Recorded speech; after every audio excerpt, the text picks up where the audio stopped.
ఈ quantum processor అనేది ప్రస్తుతం అందుబాటులో రావడానికి 1 సంవత్సరం కాలం పట్టొచ్చు. అదేవిధంగా ఎన్విడియా వారు జిపియుని తీసుకొచ్చారు, అది కూడా చాలా ఉపయోగపడుతుంది.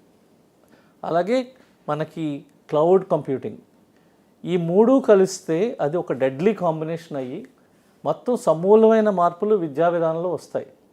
అది అన్డౌటెడ్లీ నేను చెప్పగలను. ఇందులో ముఖ్యంగా ఏంటంటే ఫిజిక్స్కి చాలా ఇంపార్టెన్స్ రాబోతుంది రానున్న కాలంలో. ఫిజిక్స్ ఎందుకంటే క్వాంటమ్ కంప్యూటింగ్కి బేసిక్స్ క్వాంటమ్ ఫిజిక్స్.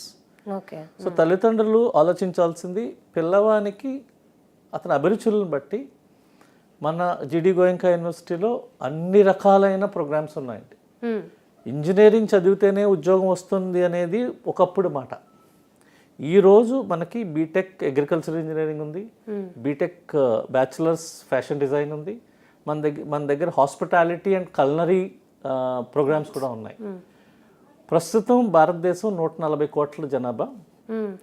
ప్రపంచంలో మనం ఎక్కడ చూసినా మన తెలుగువారు, మన ఇండియన్స్ ఉన్నారు. అమెరికా తీసుకోండి, లేకపోతే ఎక్కడికి వెళ్ళినా. సో ఫుడ్ మీద అంటే భోజనం తయారు చేయడానికి ఉన్న డిమాండ్ ఇప్పుడు ఈవెన్ కంప్యూటర్ సైన్స్లో కూడా ఉండదు.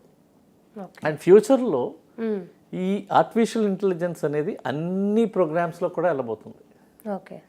సో పిల్లవాడి ఇంట్రెస్ట్ని బట్టి అతని ఇంట్రెస్ట్ని బేస్ చేసుకుని మనం ప్రోగ్రామ్ చూస్ చేసుకోవాలి. కానీ అందరూ ఒకటే తీసుకోవడం వల్ల కూడా రేపు జాబ్స్ రావడం కష్టం.